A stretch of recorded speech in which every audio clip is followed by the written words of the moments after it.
Hi, I'm Jimmy. Welcome back to another on-the-road video with ApplianceVideo.com.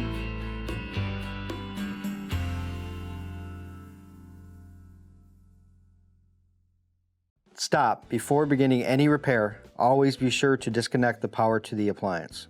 It is also recommended to test the outlet for proper voltage.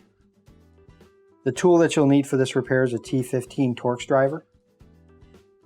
Okay, what we're on today is a Maytag dishwasher. What's going on is that the touchpad is not responding sometimes, and sometimes it will. So what we're going to do is we're going to replace the touchpad. Okay, I'm going to remove all the T15 Torx screws.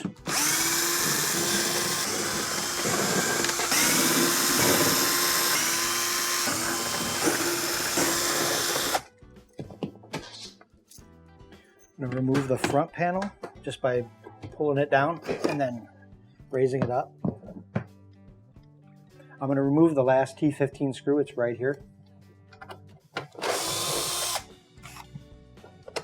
Then I'm going to depress the connector and remove it. I'm going to remove this cover from the old one because it does not come with the new one. Remove it. And then I'm going to put it on the new one, like so. Okay, now that we have the user interface, we're going to install it. We're going to plug in the wiring harness. It only goes one way, so you can't get it wrong. I'm going to put the other T15 screw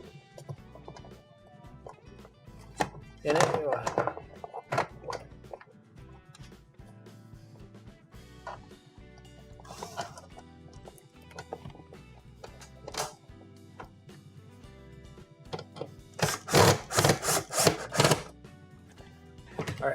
I'm going to put the front panel back on now. What you want to do is slide this area over this piece here. Okay, I'm going to pick the panel up, and then I'm going to slide it down, and then you're going to push it all the way up. And then you're going to open up the door. And now I'm going to replace all the T15 screws that hold the panel in place.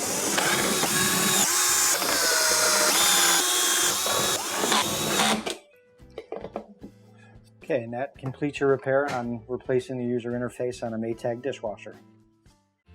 Thank you for watching another quality video brought to you by ApplianceVideo.com.